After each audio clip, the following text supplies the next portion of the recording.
சற்று முன் கிடைக்கப்பெற்ற மிக மிக முக்கியமான செய்தி ஒன்று வெளியாகியிருக்கு.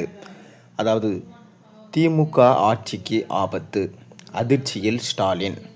காமராஜர் காலத்துக்கு பிறகு ஆட்சி அதிகாரத்தில் இல்லாத காங்கிரஸ் கட்சி ஒவ்வொரு தேர்தலிலும் திமுக அல்லது அதிமுக தோள் மீது ஏறி பயணிப்பது வழக்கம்.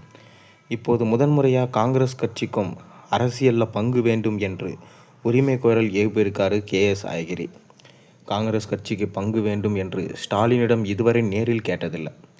இந்த நிலையில் ஆட்சியில் பங்கு வேண்டும் என தமிழ்நாடு காங்கிரஸ் சட்டமன்ற குழு தலைவர் ராஜேஷ் கடந்த ஜூன் மாதம் தெரிவித்த நிலையில், தமிழ்நாடு காங்கிரஸ் கமிட்டியின் முன்னாள் தலைவரும் காங்கிரஸ் கட்சியின் மூத்த தலைவரும் காங்கிரஸ் கட்சியின் முன்னாள் எம்பியுமான KS அழகிரி தற்போது ஆட்சியில் பங்கு காங்கிரஸுக்கு வேண்டும் என்கின்ற முழக்கத்தை முன் வச்சிருக்காரு. தமிழ்நாட்டில் சட்டமன்ற தேர்தல் நெருங்கி வரும் நிலையில் கூட்டணி பேரத்தில் திமுக தலைமைக்கு நெருக்கடி கொடுக்கும் வகையில் KS அழகிரி மூலமாக காங்கிரஸ் மேலிடம் இந்த முன்னெடுப்பை துவங்கி இருக்கிறதா சொல்லப்படுது.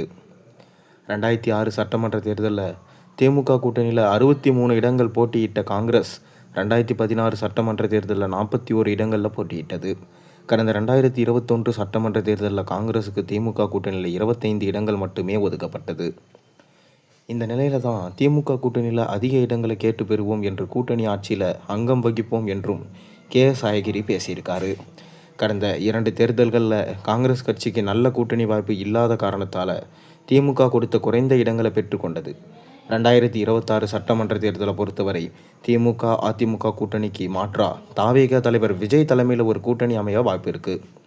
தாவேகா தரப்பிலிருந்து கூட்டணி குறித்து காங்கிரஸ் மேலிடத்திடம் பேச்சுவார்த்தை நடைபெற்று வருது.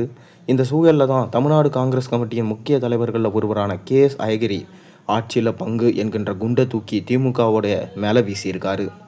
காங்கிரஸின் கோரிக்கையை ஏற்று அதிக இடங்களை திமுக கொடுப்பதற்கு வாய்ப்பு இருக்கா? மத்தியில் கூட்டாட்சி, மாநிலத்தில் சுயாட்சி என்பது திமுகவின் நிலைப்பாடு என்கின்ற நிலையில் காங்கிரஸ் கேட்கும் கூட்டணி ஆட்சிக்கு திமுக ஒப்புக்கொள்ளுமா என்கின்றம பார்க்கலாம்.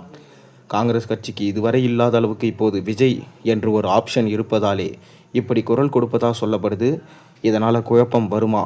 மேலும் ஸ்டாலின் தலையில் விழுந்த அதிர்ச்சியான தகவல் இதுதான். அது மட்டும் இல்லாமல் திமுக என்ன செய்ய போகிறது? அதிர்ச்சியில் ஸ்டாலின் இருக்காராம். பொறுத்திருந்து பார்ப்போம். கூட்டணி உடையுமா உடையாதா? உங்கள் கருத்து என்னன்றதை மறக்காமல் கீழே கமெண்ட்டில் சொல்லுங்கள்.